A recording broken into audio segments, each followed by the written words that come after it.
It began on an ordinary Saturday morning, the kind of day that felt perfect for getting things done. The neighborhood was quiet, the kind of suburban calm that only existed under the ever-watchful eyes of the homeowners association. In that silence, the sound of tools clinking in my garage seemed louder than it really was. To me, the garage was more than a place to store dusty boxes and old bicycles. It was my sanctuary, a place where I could focus on small projects, work on repairs, and even bring to life the hobbies that kept me grounded. That morning, the garage door was wide open, letting in the crisp air while I tinkered with an old lawnmower engine that had been giving me trouble. Grease-stained hands, the smell of metal, and the satisfaction of working with my own tools filled me with quiet joy. But that peace wouldn't last. By mid-afternoon, a letter had been slipped under my door, the official HOA header stamped across the top like a warning label. My stomach sank as I unfolded the paper. The notice accused me of conducting unauthorized work in a visible area and threatened a fine if I didn't cease immediately. The words felt absurd. It wasn't as though I was running a mechanic shop out of my garage. I was simply maintaining my property. But the HOA had a way of twisting the simplest actions into violations of their meticulously crafted rules. At first, I thought it must have been a mistake. Surely, someone on the board had misinterpreted what I was doing. I wasn't breaking any rules, I wasn't disturbing anyone. Still, the paper was clear: stop, or face escalating fines. The letter was only the beginning. Within a few days, additional notices followed, each one colder than the last, demanding payment for infractions that grew increasingly exaggerated. What began as a warning had morphed into accusations that I was operating a business from my home. The HOA claimed I was degrading the appearance of the neighborhood by keeping my garage door open while I worked. It was both infuriating and surreal. I had always paid my dues, kept my lawn trimmed, and followed their countless guidelines. Yet now, I was being singled out, punished for nothing more than using my own garage for its intended purpose. The other residents watched quietly. Some whispered sympathy when they thought no one from the board was listening, but most stayed silent. The HOA thrived on silence.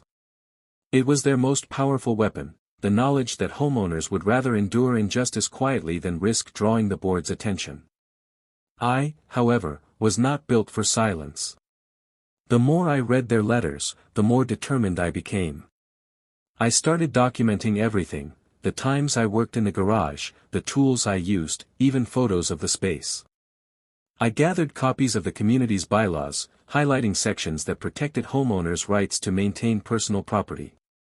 If the HOA wanted a battle, I would meet them head-on.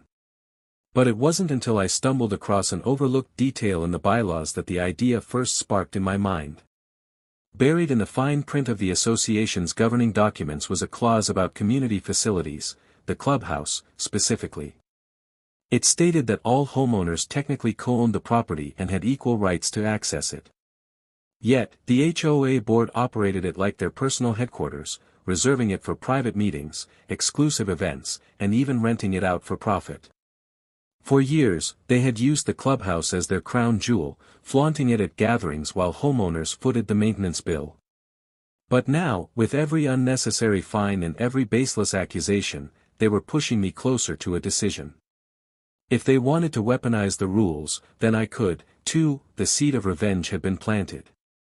Still, I knew I couldn't act rashly. I needed time. I needed leverage. And above all, I needed to let the board dig their own hole deeper before I struck. Every new letter, every fine they mailed to me was another nail in their coffin. Late at night, I would sit at my kitchen table, the stack of notices spread out before me like evidence in a trial. The anger was real, but beneath it was something sharper: clarity. They had underestimated me, thinking I would roll over, pay their fines, and accept their authority. Instead, they had awakened the part of me that thrived on strategy and patience. By the end of that first month, I had received 3 separate fines, totaling more than $1,000. They believed they had me cornered. What they didn't realize was that every step they took against me was only bringing me closer to dismantling the very thing they cherished most. The clubhouse. That building wasn't just a place for board meetings. It was their symbol of control, the space where they plotted their rules and enforced their power. If I could take that away from them, or better yet, shut it down entirely, the message would be undeniable. The thought lingered with me as I closed my garage one evening, wiping the grease from my hands. The HOA believed they held all the cards, but they were wrong. The battle had only just begun, and I was already preparing for my first move. The quiet suburb, once a peaceful place to live, was about to become the stage for a war that no one in the neighborhood would ever forget. And as I looked back at the stack of notices sitting on my counter, I realized that their obsession with control had given me the perfect weapon to use against them. The garage was just the beginning. What began as a personal affront quickly turned into a mission. The fines on the kitchen counter were no longer just paper, they had become evidence, a record of escalation that told a story of an association more interested in control than community. The quiet determination that had taken root in the first chapter now needed structure. Anger alone would not dismantle an entrenched board. Strategy would. The first step was research. Nights that were once filled with passive scrolling were replaced by deep dives into the HOA's governing documents, county codes, and municipal ordinances. Every clause, every amendment, every past meeting minute available online became ammunition. The more I read, the more inconsistencies surfaced. The association's published rules painted one picture, the actual language in the recorded covenants, conditions, and restrictions told another. Somewhere between the glossy pamphlets and the formal legal text were loopholes and violations, small at first glance, but enormous when stacked together. There was a recurring theme: the clubhouse lived in a jurisdictional gray area. The board had quietly turned it into a semi-private venue, hosting members-only events, renting the space for private gatherings, and using it for board business that conveniently excluded residents who questioned their decisions. Receipts for rental fees and private invoices, which should have been transparent by the association's own rules, were nowhere to be found. That absence spoke louder than any single petty fine. Documentation became my religion.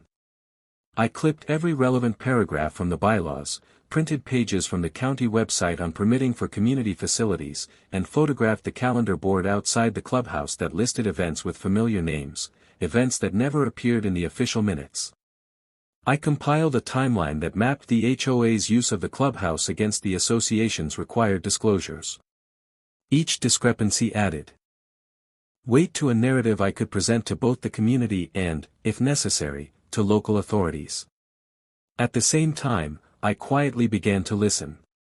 The neighborhood was full of stories that had never made it into any complaint form. Behind closed curtains, residents confessed to similar run-ins with the board, garden flags frowned upon, guests nicknamed unauthorized, and fines issued for infractions so trivial they bordered on harassment. These were no longer isolated incidents, they were patterns. The board's heavy-handed approach affected far more people than just me. Building alliances required delicacy.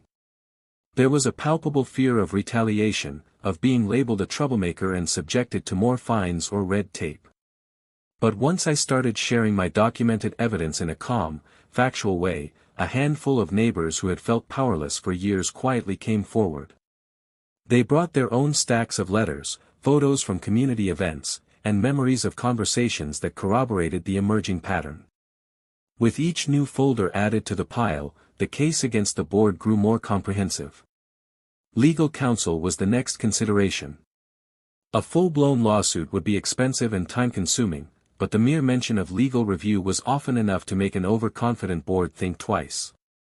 I reached out to a small legal clinic that offered pro bono consultations for community disputes.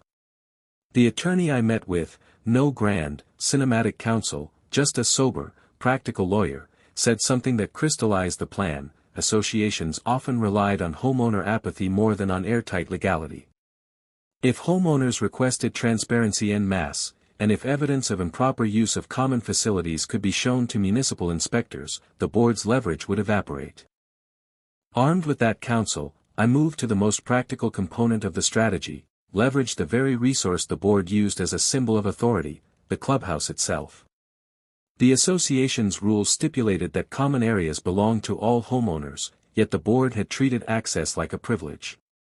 If I could demonstrate misuse or unilateral decision-making about the clubhouse, I could force oversight. The idea was both simple and subversive: reclaim the space by exposing the misuse and by using the governing documents to demand accountability. The booking system became a focal point. While the board kept physical control of the clubhouse keys and the event calendar, the bylaws required that reservations and rental histories be available for homeowner review. I filed formal requests for records under the association's transparency provisions. The initial responses were evasive. Days passed, and the registrar offered vague assurances that documents would be located. Each delay only confirmed the suspicion that something was being hidden. While waiting, I prepared other lines of attack. A neighbor with a background in facilities management joined the effort, offering to inspect the clubhouse for safety and code compliance. Another resident, a retired accountant with an encyclopedic memory of HOA budgets, started comparing our recent statements to past years. Small discoveries accumulated: unexplained line items in maintenance budgets, contracts awarded without competitive bids, and a pattern of bookings that favored certain members and outside groups tied to board members. Armed with preliminary findings, we took the next logical step: formal complaints to the proper authorities. The county's Community Development Office and the Municipal Code Enforcement Division were both receptive in ways that surprised me. Where neighbors had feared retaliation, officials responded professionally to allegations of unpermitted commercial rental of a residential clubhouse, potential occupancy violations, and the lack of required inspections for a space used for events. Those initial calls triggered a process that the HOA could not simply ignore. Visibility was crucial. Quietly assembling evidence in a folder was one thing, making it undeniable was another. The legal counsel advised a public records request for all contracts and rental agreements related to the clubhouse for the last 5 years. We served the request in accordance with the association's rules.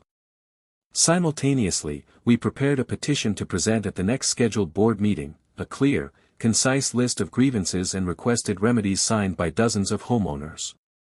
The petition didn't demand dramatic changes overnight. It sought audits, transparent rental logs, and an independent review of clubhouse management. The petition galvanized the neighborhood in a way I hadn't anticipated. People who had previously avoided confrontation signed their names and shared their stories. A woman whose family had been assessed emergency fees for a minor landscaping violation provided copies of notices. A couple who had been turned away from booking the clubhouse for their child's birthday produced dates and emails that contradicted the board's statements. The petition became a prism through which a wide array of grievances focused into one coherent demand: accountability. Days before the scheduled council inspection, a new tactic was deployed. Using the association's own reservation rules, we filed legitimate requests to reserve the clubhouse for events spread out over consecutive weekends. The requests were submitted under different homeowner names but all complied with the booking requirements. The aim was not to sabotage community use but to demonstrate rightful access under the bylaws and to create documented, legitimate use of the space by ordinary homeowners, use that would make the board's selective practices obvious. The board's reaction to these twin pressures, administrative complaints and a flood of seemingly mundane reservation requests, was not as coordinated as I'd expected. Letters were sent threatening to deny certain reservations on the basis of prior commitments, but those letters lacked proof. Their legalese, previously an instrument of fear, now sounded thin and reactive. Meanwhile, the county inspector scheduled a visit for the following week, citing potential violations in the event permit records. The calendar we had been steadily filling began to show confirmed reservations. The clubhouse, once the board's private fortress, became a contested public asset. On the eve of the inspection, the neighborhood hummed with a nervous energy. People who had quietly endured overbearing rule enforcement now exchanged knowing looks and whispered plans. The tide had begun to shift from private frustration to public oversight. The board could either meet the scrutiny transparently or risk having their actions exposed and the clubhouse's permits scrutinized. As the sun set on the calm suburban streets, the first official knock came at the clubhouse door. Not yet the storm I had imagined, no crowd, no confrontation, but the sound of authority arriving quietly, procedurally, and unavoidably. The county inspector's presence meant that the board's inconsistencies would soon be catalogued in an official report. The rental requests we had filed had been acknowledged. The petition signatures filled a binder ready to be presented. The evidence we had compiled sat in a neat stack on my dining table, ready to be shared with anyone who would listen. The battle lines were drawn not with dramatic showdowns but with paperwork, signatures, and the steady accumulation of facts. The board's strategy of intimidation had run into a simple reality: rules mean something when the governed know how to read them. The clubhouse, which had once symbolized the board's unassailable power, was now the epicenter of their potential undoing. And yet, even with inspectors scheduled and documents requested, the outcome was far from certain. Power has a way of fighting back. The board could scramble lawyers, produce counternarratives, or attempt to amend records. The next moves would require careful timing and unity among neighbors. We had poked the hornet's nest and, for the first time since the initial fine, felt the unmistakable thrill of possibility. The week ahead promised revelations. The inspection would either validate our concerns or give the board a temporary reprieve. Either way, the stakes had risen. The clubhouse was no longer just a building, it was the key to a larger truth about control, transparency, and what a community owed its homeowners. The knock at the door echoed in the quiet hallways of the clubhouse, and the neighborhood held its breath for what would happen next. The morning of the inspection carried a weight that was hard to ignore.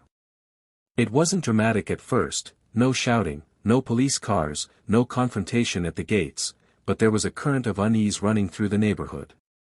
People noticed the county vehicle parked outside the clubhouse, the clipboard in the inspector's hands, and the way board members hovered nervously at the entrance as though they could shield the building with their bodies. For years, the HOA had projected authority like an impenetrable wall. But as the inspector walked slowly through the building, checking exits, occupancy signs, and posted permits, cracks in that facade began to show. I lingered nearby with a small group of neighbors, each of us pretending to be casually curious but secretly cataloging every flicker of frustration on the board's faces. The first discovery was almost comical. The maximum occupancy sign, required by fire code, was missing. A small detail, perhaps, but significant. Without it, any rental event the board had hosted could technically have been in violation. Then came the paperwork request. The inspector asked to see proof of recent inspections, fire alarms, sprinklers, electrical systems. What followed was a flurry of excuses. Files were misplaced, binders not immediately accessible. The inspector noted it all with quiet efficiency, his pen scratching steadily across his clipboard. The real blow came when the inspector asked about rental permits. The HOA had long advertised the clubhouse as a rentable space for approved members, and yet the permits required to lease a residential community facility for profit were absent. When pressed, the board president produced a stack of rental forms, handwritten notes, receipts, and even personal checks made out to individual board members. The inspector's eyebrows lifted slightly, a subtle acknowledgement that the discovery was more serious than the missing sign on the wall. By the time the walkthrough ended, it was clear that this was not just a cursory visit. The inspector scheduled a follow-up inspection and warned that a full compliance review was underway. For the first time, the board would be answering to someone other than themselves. News of the inspection spread quickly. Neighbors who had never spoken a word against the HOA suddenly became vocal. Some joked about how the clubhouse might be shut down, others speculated about fines or sanctions. For many, it was the first tangible proof that the board was not untouchable. For me, it was validation, that the hours spent digging through bylaws and gathering evidence were worth it. But victories in these kinds of battles are never uncontested. Within days, the board struck back. New letters appeared in my mailbox. The fines for working in my garage doubled. They accused me of staging a campaign of harassment against the HOA and claimed I was in violation of community harmony. The language was desperate, but the intent was clear: intimidate me into silence. At the same time, the board began holding emergency meetings, closed-door gatherings that excluded homeowners but resulted in new policies circulated by email. One such policy claimed that clubhouse reservations would be frozen until further notice, citing abuse of the system by certain residents.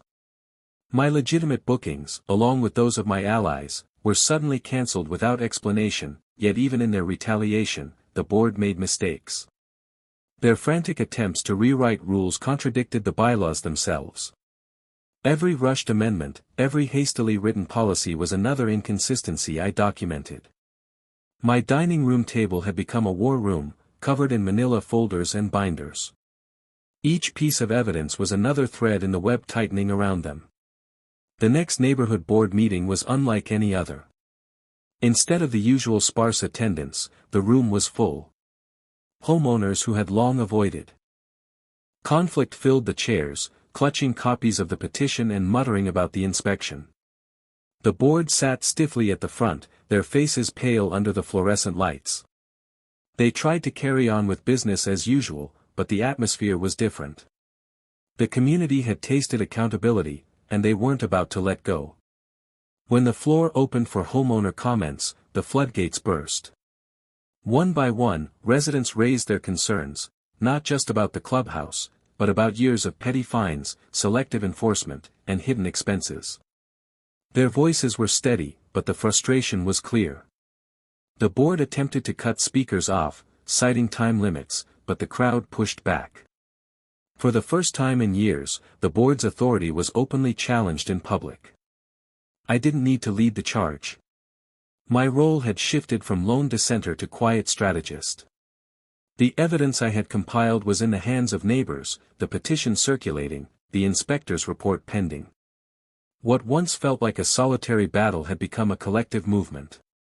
The board might have tried to frame me as a troublemaker, but the community saw through it. Their anger was no longer directed at me, it was directed at those who had abused their power.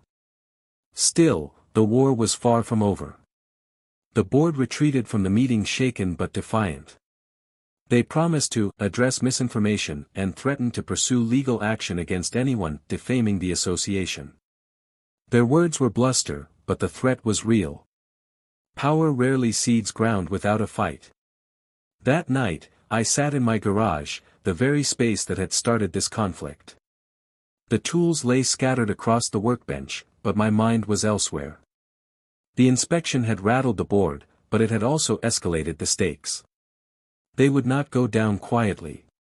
If anything, they were likely to fight harder, to dig in deeper, to try every trick they could to maintain control. But I was ready. The evidence was mounting, the community was rallying, and the authorities were watching. The clubhouse was no longer their fortress, it was their liability. As I closed the garage door, I knew the next chapter would bring confrontation. Not just letters and meetings, but a direct clash between the board's desperate hold on power and the neighborhood's demand for accountability. The board had underestimated me once. They wouldn't make that mistake again. And I wouldn't give them the chance. When a cornered animal lashes out, its strikes are often clumsy and indiscriminate. That, in essence, described the board's behavior in the weeks after the inspection. Their early attempts at private rulemaking and intimidation had failed to regain control. Now they moved to a broader, more punitive campaign aimed not only at me but at anyone who dared question their authority. The small acts of retribution, cancelled reservations, terse emails, and doubled fines, escalated into something deliberately punitive and increasingly personal. Notices arrived with alarming regularity. Fines multiplied, suddenly justified by newly discovered infractions that had never been enforced before: a slightly taller hedge, a decorative flag that supposedly violated aesthetic guidelines, a bird feeder positioned in a prohibited zone. Neighbors who had once tolerated arbitrary scoldings now found their mailboxes filled with monetary penalties that threatened the budgets of ordinary households. The board also revived a rarely used clause that allowed for temporary suspension of common area privileges. Several longtime residents received letters stating that their clubhouse access and pool rights were suspended pending further review. The message was clear: dissent would be punished. Alongside financial pressure came attacks on reputation. Anonymous flyers appeared under windshields and taped to lampposts, accusing certain residents of harassment, of staging fake complaints, of trying to ruin community spirit. The flyers contained half-truths and bold-faced lies. Where rumor failed, the board used smear tactics to sow doubt and fear. The tactic aimed to fracture the coalition we had built by turning neighbor against neighbor. It was a desperate gambit rooted in the belief that if they could delegitimize leadership, they could survive another day. But the coalition held. People who had once been silent were now sharing stories with clarity and courage. The petition binder traveled from house to house, collecting signatures and anecdotes. New allies surfaced: a former city planner who recognized the pattern of code avoidance, a local journalist intrigued by the story's David versus Goliath arc, and a vocal younger resident who took to social media with concise, shareable posts that framed the issue in plain language. As the narrative moved into public view, the board's smear efforts looked petty and small next to the growing chorus of documented grievances. The county's compliance office, already engaged due to the earlier inspection, intensified its scrutiny. What began as a review evolved into formal citations. The lack of required safety signage, the undocumented rental income, and the missed maintenance checks coalesced into violations that could not be waved away with rhetoric.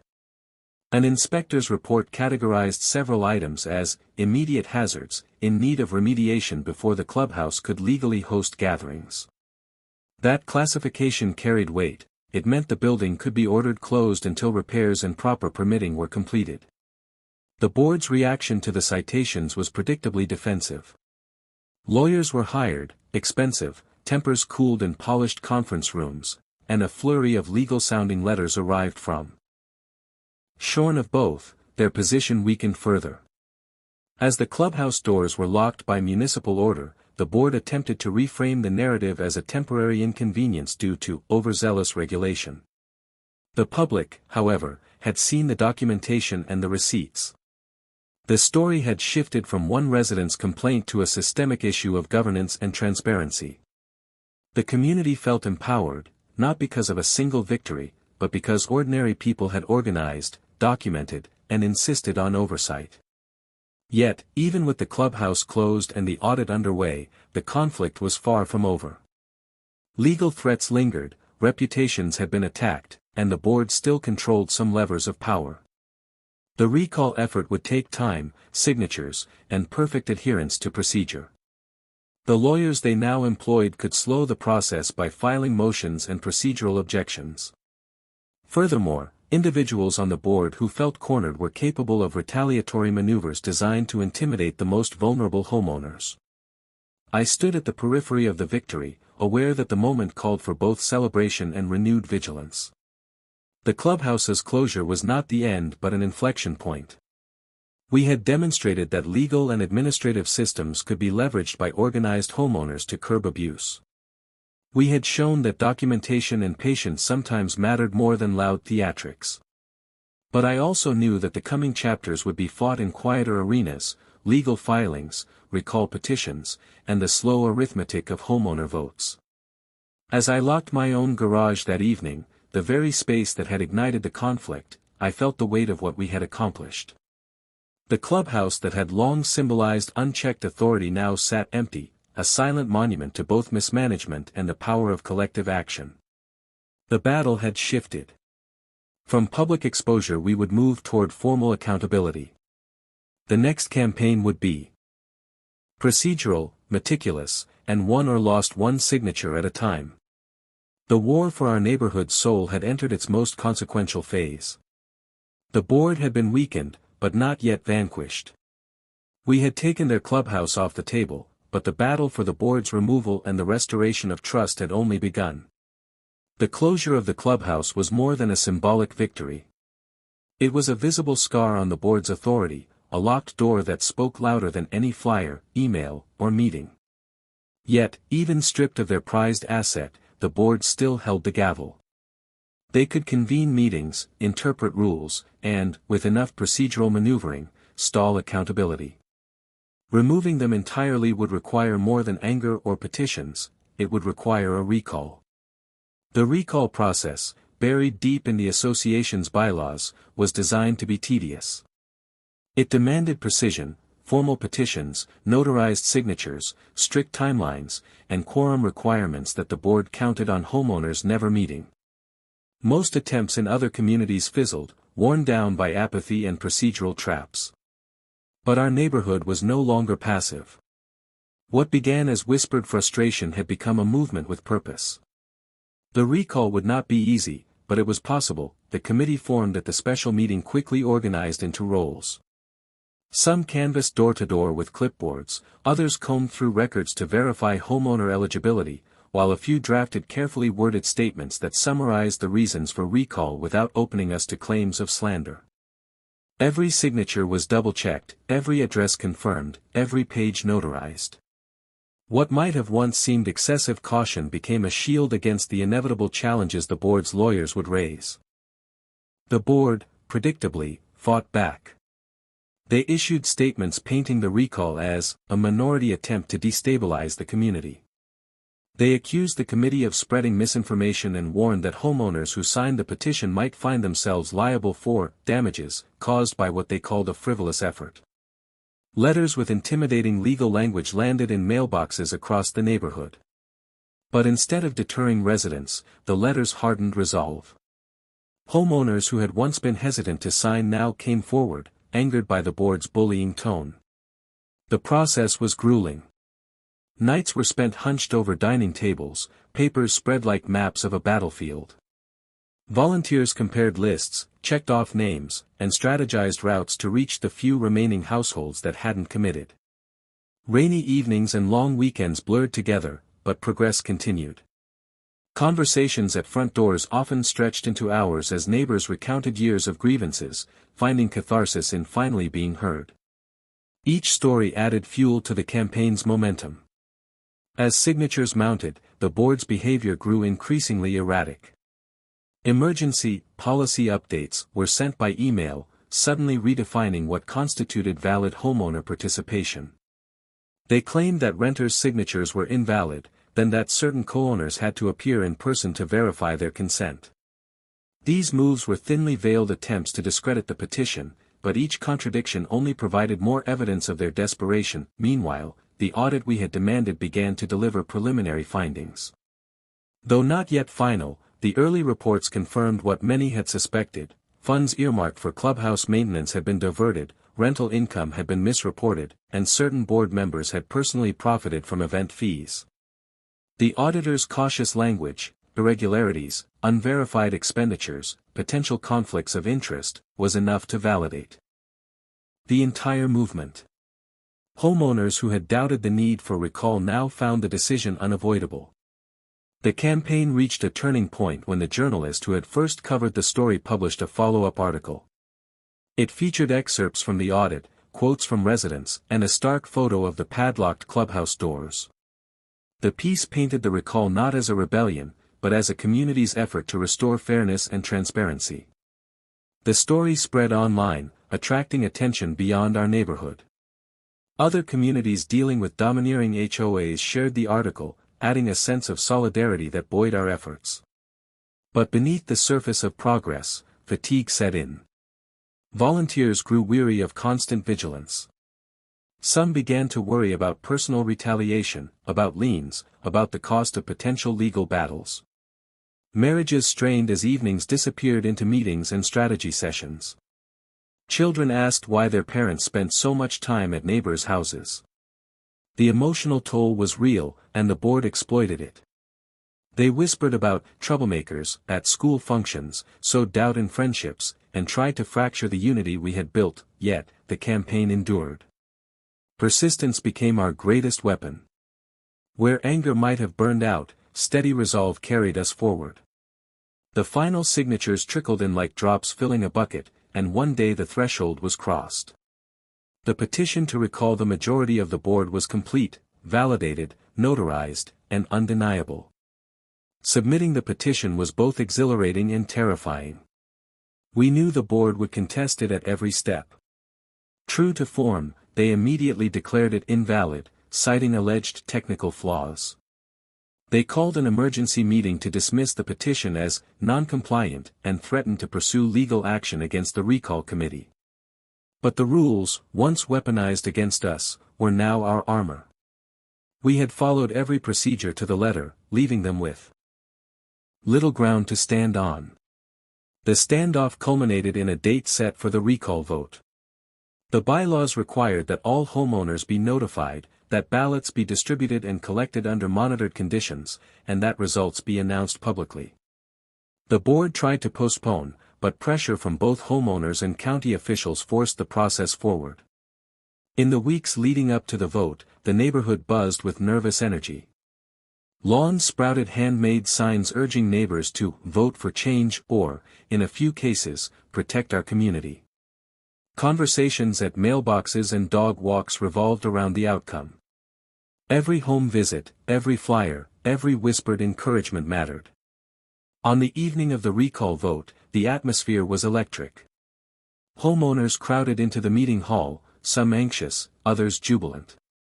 Volunteers handed out ballots, checked names against lists, and reminded everyone of the process. The board members sat stiffly at the front, their faces masks of composure barely hiding unease. The ballots were collected and counted in full view of the community. Every slip of paper dropped into the box felt like a small piece of justice being tallied. The room grew quiet as the final numbers were announced. The recall had succeeded. The majority of the board was removed by homeowner vote. The announcement was met with a ripple of applause, then cheers, then the cathartic release of months of tension. For the first time in years, the neighborhood felt like it belonged to its residents again.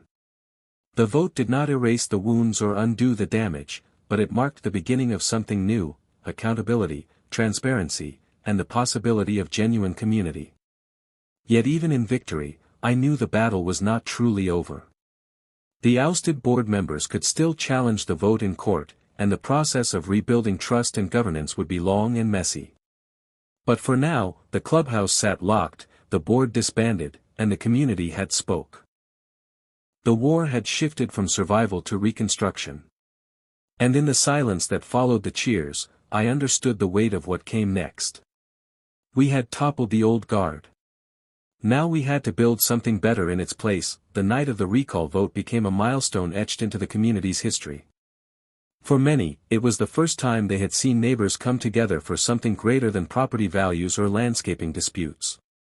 It was about fairness, dignity, and reclaiming ownership of a place we all called home. The clubhouse doors remained locked, but now they symbolized not just the fall of the old board, but the chance for renewal. The days that followed were filled with both relief and uncertainty. A temporary committee was appointed to oversee operations until a new election could be held. This committee was made up of volunteers, residents who had no desire for power but who understood the importance of stability. Their first act was simple but powerful: they opened the books. For the first time in years, homeowners were allowed to see the association's financial statements without obstruction. What had been hidden was finally brought into the light. The revelations were staggering.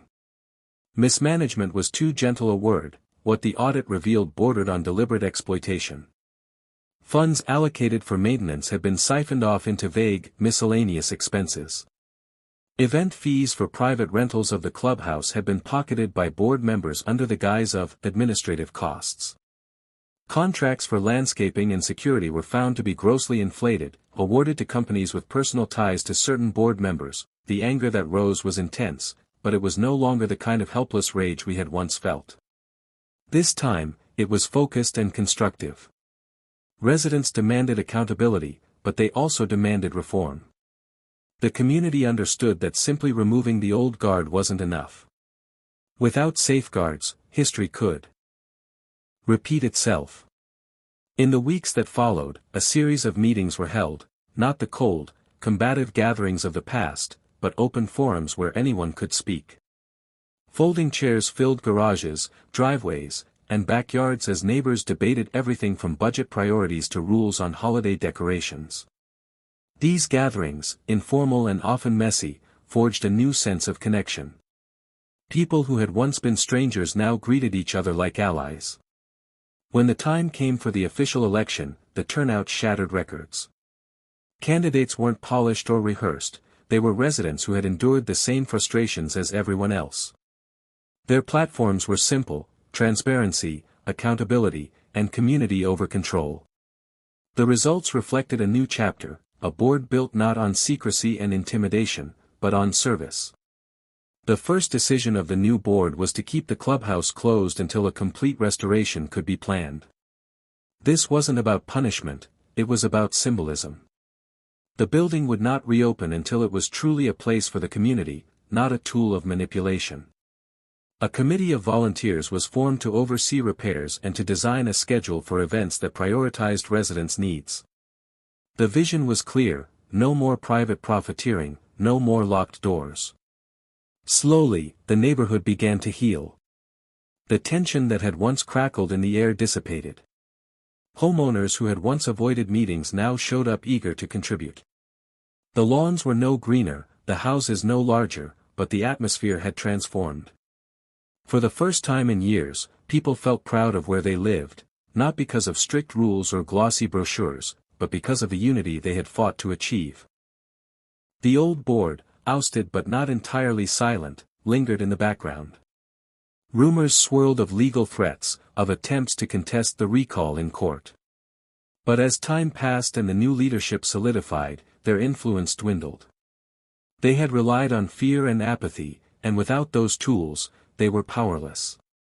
The most striking change came when the clubhouse finally reopened months later. The locks were removed in a small ceremony attended by dozens of residents. The doors swung open not with pomp or speeches, but with laughter and applause. Inside, the once exclusive space was transformed into a communal hub. Bulletin boards displayed upcoming events, kids played in corners once reserved for board-only gatherings, and neighbors lingered over coffee and conversation. The symbolism wasn't lost on anyone. The very building once used to divide and control had become the heart of unity. It was no longer their clubhouse, it was ours. Looking back, the journey felt surreal. It had started with a petty fine for working in my garage, a ridiculous attempt at control. But that spark had ignited a fire that swept through the entire neighborhood.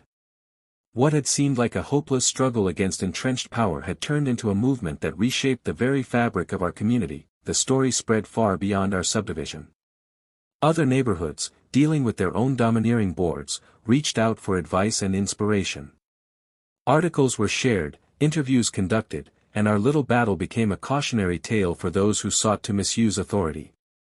In the end, the fight was never really about garages, fines, or even clubhouses. It was about voice. It was about reminding those in power that communities are not fiefdoms, and neighbors are not subjects. Authority, unchecked, always breeds abuse. But when people stand together, even the most entrenched systems can be overturned. The clubhouse stands today as a reminder of that truth. Not as a fortress of control,